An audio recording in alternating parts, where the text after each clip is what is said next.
So guys, it is officially that time, and what a time it is to be an NFL fan, because the Los Angeles Chargers kicked off 2025 training camp. It's officially here. It's no longer rookie minicamps. It's no longer OTAs. This is the real deal, and over the next few weeks, every single team is going to kick off the start of their training camp, but the Chargers were the first team, and this year just feels different. It's not OTA-level optimism. It's not rookie minicamp storylines. There were real pads, real positioning battles, and we are seeing a coaching staff that's not just talking tough, but they're building a physical identity from day one. Jim Harbaugh and Greg Roman are already putting their fingerprints all over this team, and day one gave us a glimpse at how this new look roster is going to start to take shape. Let's start with the wide receivers, because that's where the most obvious transformation is happening post Keenan Allen and Mike Williams. Williams officially retired today, right before day one of camp, so the door is now wide open for someone to seize a major opportunity. All eyes were on Quentin Johnston, and to his credit, he delivered one of the highlight plays of the day,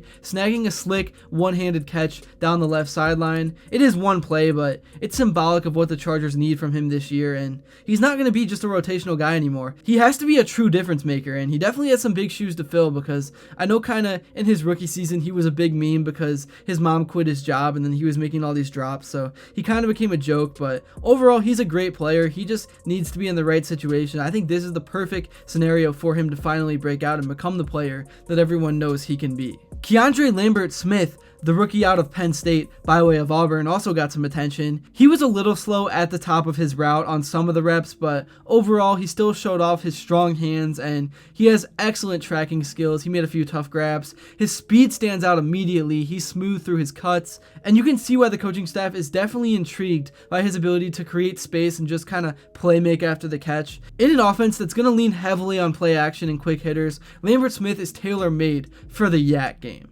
Another receiver worth mentioning from day one is Jealen Rigor, who made an absolute insane catch on a deep shot from Justin Herbert during 11-on-11s. Herbert went through his full field progression, looked off the safety by scanning right, then ripped it left where Rigor had single coverage. It was perfect ball placement, great tempo in the route, and an even better finish. Rigor may be a long shot to make the roster on paper, but if he's going to make catches like this from day one, I think he does have a real shot. He's fighting for his football life though, and that urgency is showing up already. The running back room was definitely another focal point and thing to watch today, especially with Najee Harris opening camp on the non-football injury list after a reported fireworks injury, which is just crazy. I mean, you hate to see that, and fireworks are dangerous, man. It's July 4th. There's always at least some sort of report that comes out from not just the NFL, but just in general. People are always getting hurt from fireworks, so people got to be more careful. But that injury pushed Omarion Hampton into the rotation right away, and he did not look out of place at all. He got third team reps for now, but it's clear that they want to see more of him. Hassan Haskins and Kamani Vidal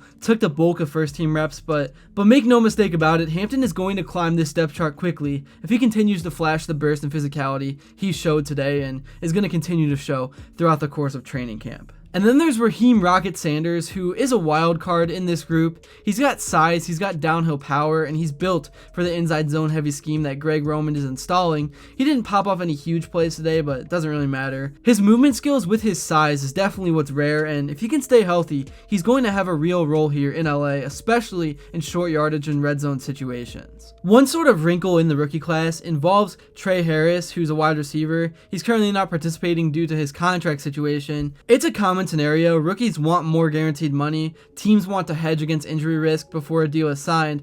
But until that gets resolved, he's not going to be practicing, which might raise some eyebrows to some fans, but it's definitely just a business decision. And if Harris were to get hurt before his contract is finalized, it could jeopardize his entire rookie year, so it's hard to fault him, and matter of fact, it's hard to fault any player for playing it safe in that spot. But anyways, now let's talk about the offensive line, because if you followed anything about Jim Harbaugh's blueprint, this is the heartbeat of his football teams. Day one gave us a strong look at the projected starting five, and there's a lot to be excited about. Rashawn Slater is back at left tackle, and then there's Joe Alt, who just had an amazing rookie year. He's going to be locking down the right side, and that tackle duo might already be one of the best in the league, and they've yet to even play a snap together. Both guys are technicians with power, and the transition looks ahead of schedule.